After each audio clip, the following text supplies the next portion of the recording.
The idea of a soft landing is dead.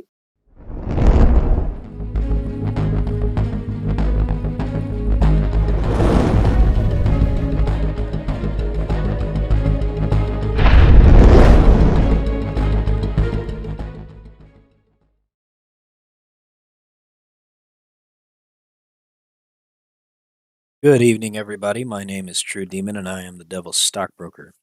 This video, I'm covering the market in its current state on February the 9th after the market close. We've been watching the market in its upward trajectory, basically going on a very impressive run of 11% over the past month since the end of December. The new year was very kind to the market, much kinder than I anticipated it being. After what's been an extremely brutal 2022. However, after pulling in various news sources and research that I've been compiling over the past several weeks, I've come to the sullen conclusion that this is unfortunately just another bear market rally, and I'm here to cover all the details of that and why we are in for some pain in the weeks to come. Beginning with the S&P stock market heat map, we can see that we had quite a bit of retraction today. We saw a lot of pullback in the tech sector, but especially the finance sector. A lot of banks performed extremely poorly today, and this is interesting because it's coming after news of a large number of dividend increases, especially in the REIT sector. A lot of real estate investment trusts, or REITs, have been upping their dividends in hopes of bringing in new investor liquidity to shore up their portfolio. But lately, we've seen a lot of investors retreating even in the face of these increased dividends that have been promised to the shareholders. An article from Seeking Alpha published that more than 60% of U.S. REITs have said to have raised their dividends in 2022, and this was published on February 7th. So, according to this article, more than 60% of the U.S. real estate investment trust industry, or 99 publicly traded real estate investment trusts, raised dividends in 2022, according to S&P Global Market Intelligence. Self-storage REITs reported the highest percentage of dividend increases, with 5 out of a total 6, or 83.3% of the sector, posting dividend hikes. Industrial was the second, with roughly 81.8% of the sector's total, and retail coming in third at over 80% of the segment. So what does this exactly mean? Dividends you're probably already familiar with, but just in case you're not, dividends are what companies pay to their shareholders in return for investing in their company. Essentially, shareholders are entitled to these dividends on a typically quarterly basis that either proceeds or precedes earnings season, and these companies reward investors by paying them a certain dollar amount per share held by the investor. An increase in dividends immediately translates to an increase of payout to these shareholders, so the company pays a little bit more in return for shareholder loyalty. If I were to take you over to the XLRE or the S&P Real Estate ETF, you would clearly see that the XLRE index is showing that it's way down over the course of 2022, with all of these REITs being a part of this sector fund. This ETF essentially consolidates all of these major companies that own or invest in property. And with most of these being self-storage, industrials, and retail sector properties, all of these are very specific types of businesses that have been struggling as of late. As a prime example of what I'm talking about, let's just take the industrial sector for one. 3M is one of the largest industrial manufacturers in the entire world. They make basically everything. They make protective gear, they make hazmat gear, they make goods for hospitals, they create industrial manufacturing equipment for other manufacturing companies. These guys have been around for a long time. So whatever 3M is doing in terms of its stock portfolio is a huge indicator of what the industrial sector overall is doing. So the ticker symbol is MMM. And you can see that ever since 2021, 3M has not done very well. Their trough, their lowest point was in October of 2022, about the same time that we saw the lows of the market for the S&P and the Dow Jones Industrial Average. So 3M was not performing well. 3M is an example of a company that is subject, although they are not themselves considered a REIT, they do own a lot of industrial manufacturing property. So a REIT, which is, it derives its value based on the investments into certain types of property, in this case, an industrial REIT, they're investing in industrial properties. So if industrial companies are performing extremely poorly, then that is going to translate to a loss of investment for industrial REITs. Let's also take a look at the consumer discretionary sector. This is the XLY index, and this is a ETF that tracks consumer discretionary goods. Discretionary spending is essentially non-essential goods or luxury items that people buy, things like clothes, jewelry, cars, travel, alcohol, tobacco, coffee, and other, fancy drinks, going out to restaurants. All of these fall into major retail sectors. So if you think of like very large retail brands that are selling non-essential or non-staple goods, they typically fall into the consumer discretionary sector. So this is where the 80% of retail real estate comes from. So if retail is not performing well, then you can be damn sure that the retail-based REITs that are investing in retail properties are also losing on their investments. So why are they pushing their dividends? You can basically draw the same conclusion as you can with all the banks that did the same exact thing back in 2007. Those companies are in a lot of trouble. This is the chart for JP Morgan Chase, which is the Chase Bank Company from 2007 to 2008. Starting in early 2007, JP Morgan was seeing the writing on the wall that the housing sector was starting to underperform due to the subprime crisis that was going on in the mortgage market. JP Morgan, when they started sustaining some severe losses on their balance sheet, started to issue higher dividends. They're not the only bank that did this. Bank of America, starting in the late spring, early summer of 2007, also raised their dividends. And shortly afterwards, you can see that their stock plummeted after most of their investments into home properties went bust as a result of the subprime crisis, leading into major losses in the mortgage-backed securities market. All of this all of these terms that I'm throwing out are somewhat technical, but I'll just break it down very simply. Companies that are in trouble need to have liquidity to operate. Liquidity is cash. Cash allows companies to be flexible. When companies are running low on cash, they need to entice investors. One of the ways that investment companies entice investors is with dividends. Banks do the same thing. That's why their behavior is one and the same. And one of the playbooks of these banks is to start offering bigger dividends when they start running into trouble and they are becoming illiquid. This is precisely what the banks did in 2007 before things got desperate. So when you start to see things like a bunch of REITs, real estate investment trusts, offering big dividends, especially in floundering sectors, that's a big warning sign that those sectors are not performing well and those investment companies are in trouble. And typically, what they're looking to do is raise their liquidity and improve their cash position in order to survive what is likely going to become an extremely severe downturn in their markets. So bringing things back to the stock market heat map, things make a little bit more sense. Finance, tech services, retail, non-durables, and producer manufacturers, as well as process industries and communications companies, are all performing very badly. These are a combination of discretionary spending and industrial properties that are all performing very badly. So, what does that mean for the rest of the market? Let me start by going over the SPY and where it's currently situated.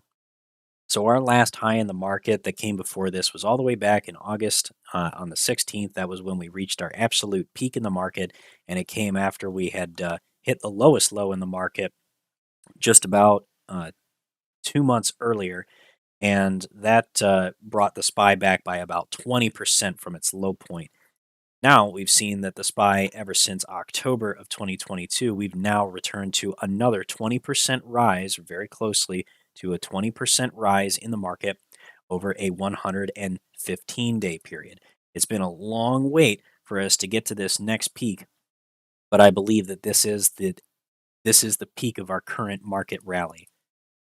There's a few things that give me a signal as to why this is, but first thing to pay attention to is that we have 1, 2, 3, 4 major touches of this megaphone pattern, and then we had a breakout on the 5th attempt in order to get out of this megaphone pattern. And this is what people tend to look for when they're looking for a big market recovery. They're anticipating that, hey, we've broken a major technical pattern, the technical trend seems to be reversing, and then everybody gets extremely optimistic, especially seeing this 50 daily EMA, this little green line getting ready to cross above the red line. That's a 50 EMA getting ready to cross above a 200 EMA. That's actually an extremely bullish signal known as a golden cross. But that signal has not happened yet, and people have gotten really excited. That confirmation hasn't actually occurred. So this is kind of a setup where only the patient who are waiting to see that signal be confirmed, with not just the cross occurring, but also a bounce in the market signaling that that strength has continued. We haven't seen that yet. All we've gotten so far is a rejection off of a previous level of resistance, which is significant based on trading activity from August of 2022. The next chart that we need to look at is the S&P over the HYG. This is the S&P 500 market index divided by the high yield grade bonds, or the junk bonds ETF. The junk bonds ETF is what a lot of people refer to as the smart money, because this is what big institutional investors are buying when they believe that the market is going to perform extremely well, and it's typically big institutions that are making those purchases. So the smart money will tell you what they think is going on based on what HYG is doing rather than what the SPY is doing. So up here at the very top is the ratio chart. And if you notice, the ratio chart still falls within this megaphone pattern. This megaphone pattern that started back actually in January shows the division of these two ETFs. And based on this line of resistance, there's still some resistance right here. And typically what I've seen in analyzing the market is that whenever the HYG and SPY ratio chart hit this resistance, we get a big reversal. And this always seems to coincide with a cross down in the MACD. Here, here, and here, there have been major crossovers in the MACD on the SPY HYG ratio chart. This is my first signal.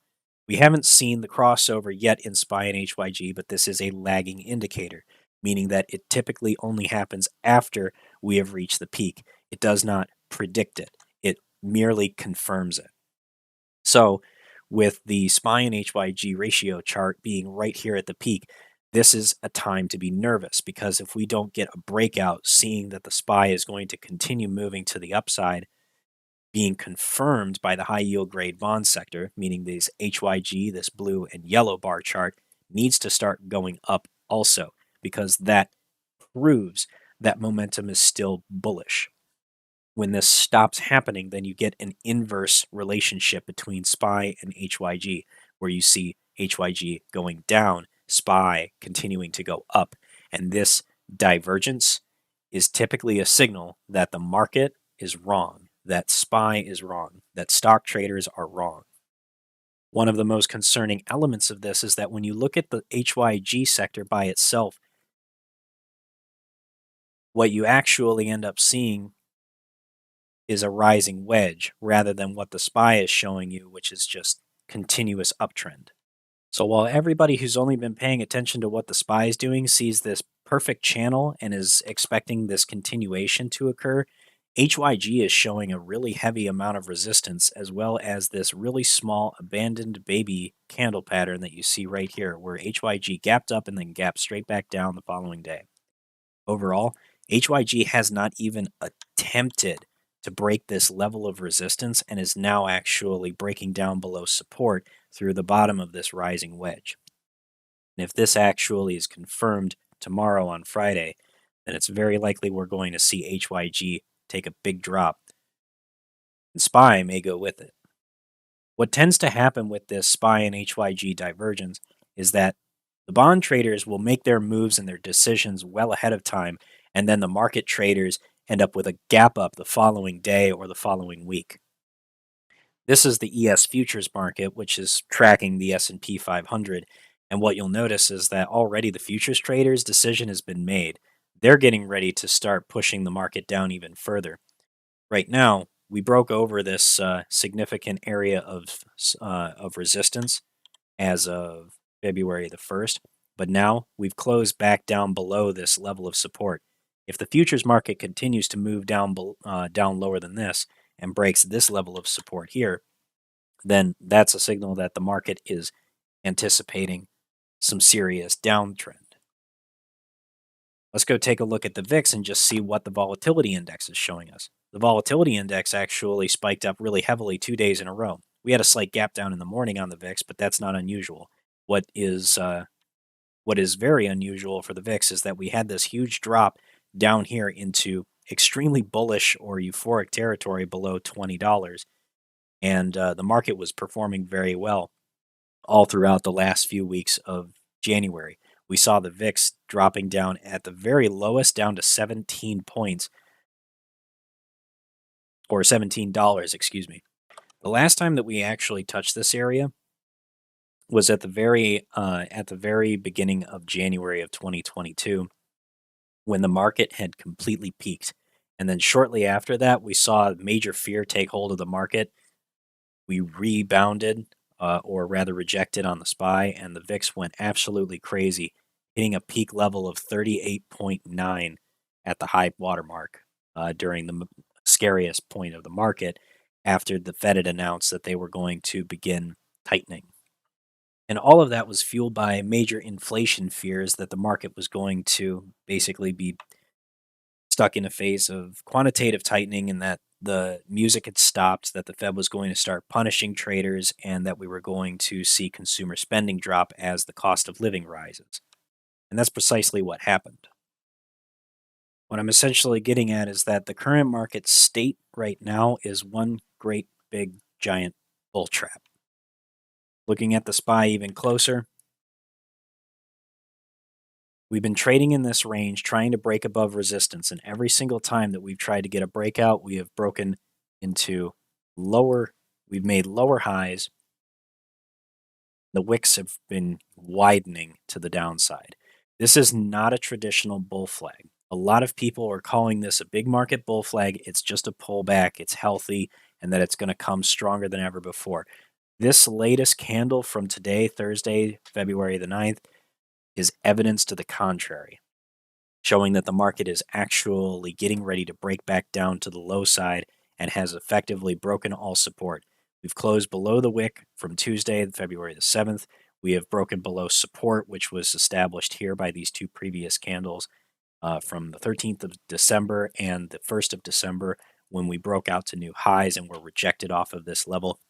Now, since breaking out into this level, we desperately needed to actually hold this area in order to establish a new level of support. Since the market closed below this level, we are in for some severe pain in the next several weeks. I can feel everybody slowly getting more and more mad at me because this market has been so good to them to the upside, and I'm getting all these messages going like, "Why are you such a perma bear? Why are you being so bearish?" Because this move doesn't make sense. And I know that there is the argument that the market can remain irrational longer than you can remain solvent, which is completely true. However, fundamentally speaking, all of the signs point to that this entire move is based entirely just on speculation. There's no fundamental basis for the market recovering now when inflation isn't even under control yet. The loss in equity value in properties for both homes and commercial real estate are dropping so fast that it's causing investors to panic all across the United States. And the people that front all of these investments are banks. They're the biggest movers of money in the entire market, and they're all of them are starting to lose massively on their investments. The only reason that we're not hearing about it is because as soon as the news drops, then everybody panics and the banks don't get a chance to wash out all of their bad books and push it off onto somebody who can be their new sucker. And part of how they do that is they start moving money out of their other investments and start pushing it into something liquid like the stock market in preparation to start moving into something else that's less liquid but more stable, like gold, platinum, silver, semiconductors, and so forth. One of the other issues that bugged the hell out of me was how the dollar index bounced off of this clear level of support and has started to move back to the upside. The dollar index, if you guys don't track the currency markets, is an indicator for when the dollar is strengthening versus other world currencies. When the dollar index is going up, that means that money is moving into the US dollar market, and that typically means that equity values start to drop. Equity values dropping is an indication of one, inflation, and a recessing stock market. So when you see Dixie going up, the DXY, the dollar index going up, that's bad for stocks. The 10 and 2-year Treasury curve is still deeply inverted. In fact, it's so inverted that it's broken all previous records going all the way back to 1981. And this indicator has been a 100% accurate predictor of recessions in the United States since it's been tracked in the mid 70s. Let me repeat that. We are at a record low inversion of the U.S. 10 and 2-year Treasury yield curve, which has been a 100% accurate signal of market recessions. The idea of a soft landing is dead. The Fed is completely full of shit. There is no way that we are not going to be dealing with a major recession within the next 2 years. Inflation has not seen this sharp of a rise in our nation since 1980. We have not seen this much inflation in more than 40 years. Harvard economist Larry Summers says that the economy could be headed towards a Wile E. Coyote moment where the stock market, thinking that it's walking over solid ground, suddenly walks off the cliff, notices that there is nothing but air beneath it, and plummets to the earth.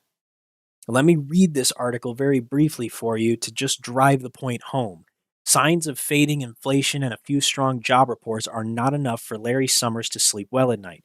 The contrarian economist and former Treasury Secretary is worried that the consumers are running out of cash, businesses are cutting costs, and geopolitical uncertainty is on the rise. Combined, he warns that these very large risks could spark a cartoonish economic crash. Quote, I think the economy is vulnerable to a Wile E. Coyote moment where all these things come together and it's like walking off a ledge sometime in the middle or latter part of the year, Summers told Boston's NPR news station WBUR Wednesday. Quote, I'm not predicting with confidence that this will happen, but I think the risks are significantly elevated, unquote. The U.S. economy added 517,000 jobs in January, pushing the unemployment rate to 53-year lows of 3.4%, and year-over-year inflation, as measured by the Consumer Price Index, dropped from its 9.1% June peak to 6.5% in December.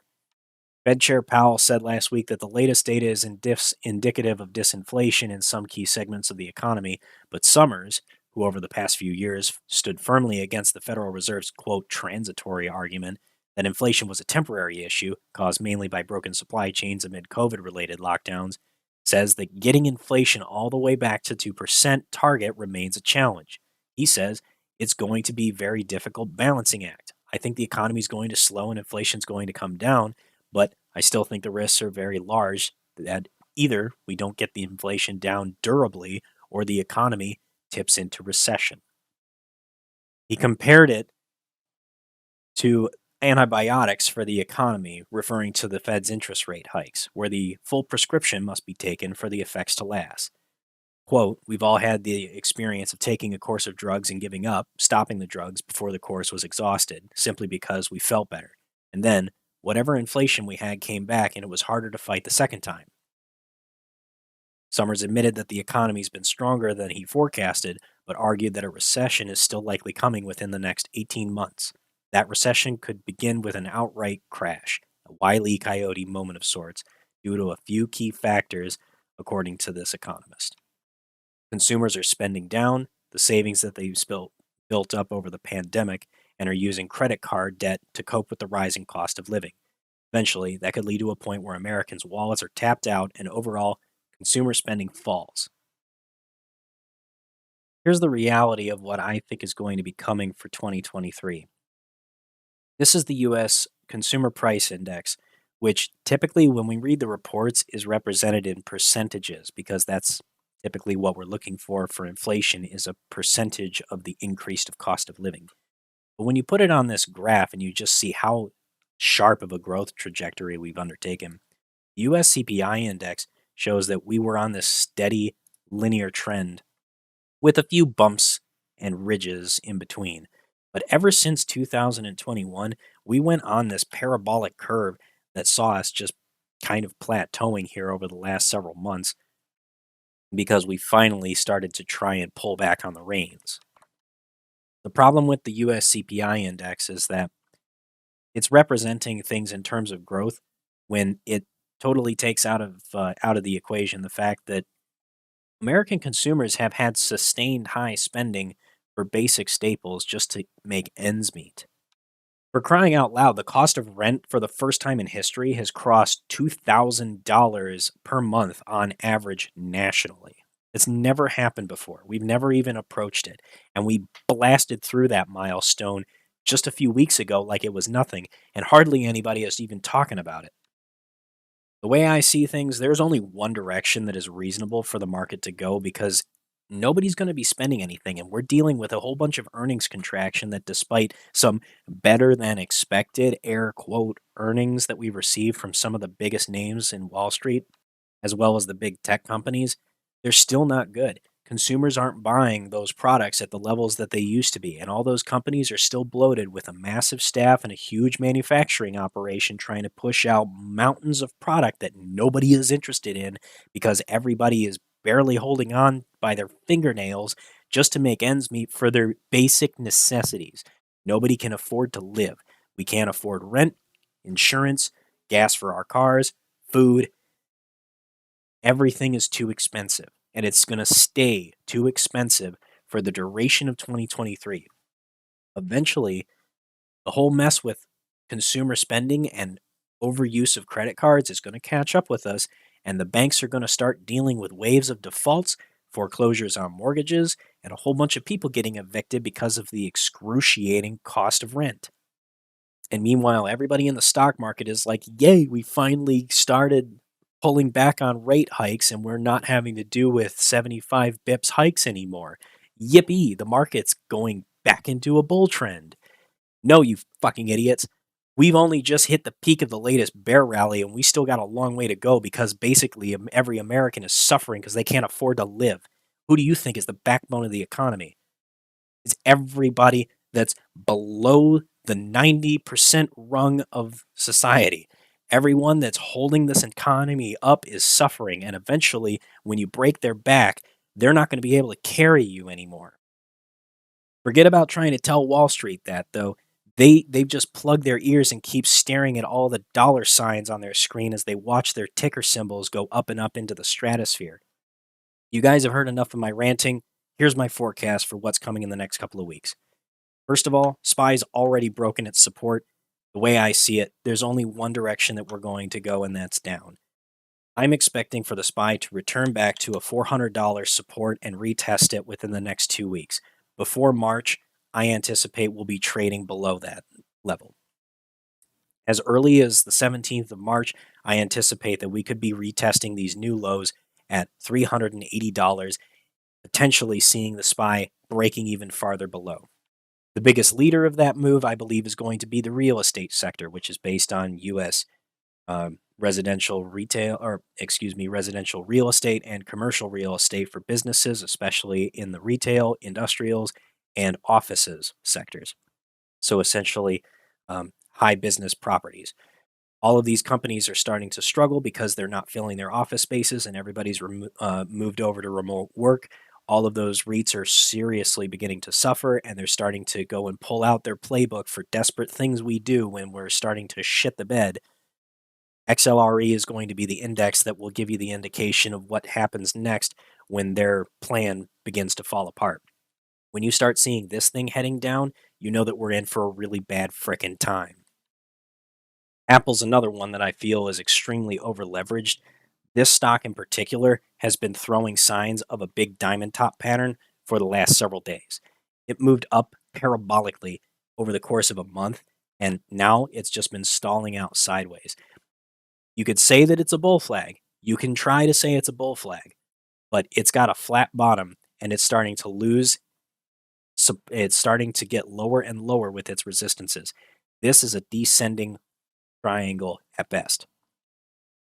If Apple breaks down below 150, then it's coming back down to retest this level of support here at 142.50. If it breaks that level, we're coming back to retest the lows.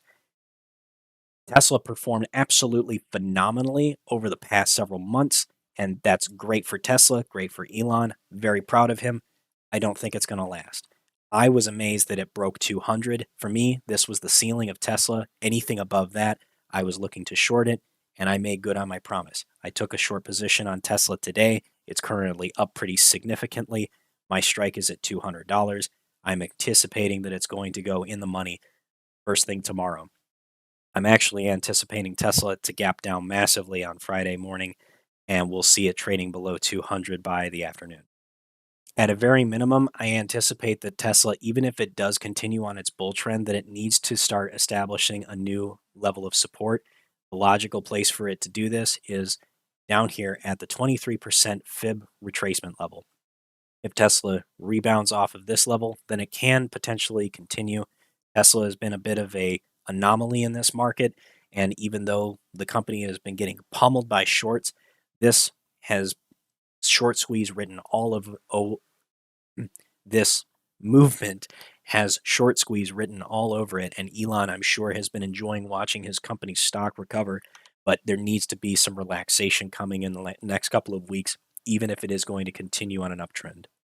Over the long term, however, I'm anticipating that Tesla is going to be subject to the same exact problems that the rest of the market is, and I feel that the more likely scenario is for it to start petering out at this level, form a head and shoulders pattern, and then break down and begin to retest various levels of support at each leg of its journey down.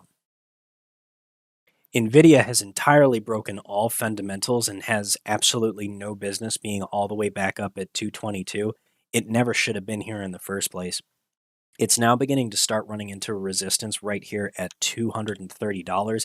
This is a significant area of resistance that it broke through, completely shattered back in April of 2022, and it never revisited up until now. It's completed this inverse head and shoulders pattern and returned back to this level of resistance. If we get a rejection here, I'm anticipating that NVIDIA is going to come back down all the way back to 180 before it starts to find some support. It's basically been going straight up vertical for all of this time. We're seeing multiple crossovers on the MACD here and here, and the volume direction candles have started to show some weakness. I think that NVIDIA is going to be coming down, and when it does, it's going to start moving sharply because of just how fast it made this ascent. Fundamentally, NVIDIA still has major problems. They are burning cash way too quickly, and I'm anticipating that their next quarter earnings report that's going to be given on the 22nd of February, if I'm not mistaken. Yes, 22nd of February in the evening. I'm anticipating that NVIDIA's earnings are going to be absolutely abysmal, and they'll be putting their second red earnings report in a row in just a couple of weeks. Overall, I'm estimating that we're going to see the Qs and the SPY moving down very sharply over the next couple of weeks. I've got a few positions to time me to my word, so we'll just let the money talk. For everybody else, I want to emphasize that none of this is financial advice, and Be sure that whatever you are deciding to do in the market is your decision and yours alone. I cannot make your decisions for you. Be sure to do your research and analyze these charts for yourself. Go and consult trusted economists and other news articles that you believe are trustworthy, and do your best to do what is right for you. Above all, keep in mind that if we are going through a recession, then the safest place for your money is to put it in the bank and make sure that you are establishing a savings, not gambling it away in the market. Only trade what you are willing and able to lose. Thank you guys so much for watching, and I look forward to seeing you in the next one. Until then, have a hell of a time in the market. Thank you guys so much for tuning in to watch this video. If you enjoyed the content and you found this information helpful to you in your own trading strategies, be sure to leave a like on the video. It helps out the YouTube algorithm and helps us reach out to others who need this information too. Be sure to subscribe if you want to see more. And if you're not a member of Hell's Trading Floor already, consider joining our Discord by joining us at hellstradingfloor.com, which will allow you to sign up for our Discord at discord.gg/hellstradingfloor. Thank you guys so much for watching, and I look forward to seeing you in the next one. Until then, have a hell of a time in the markets.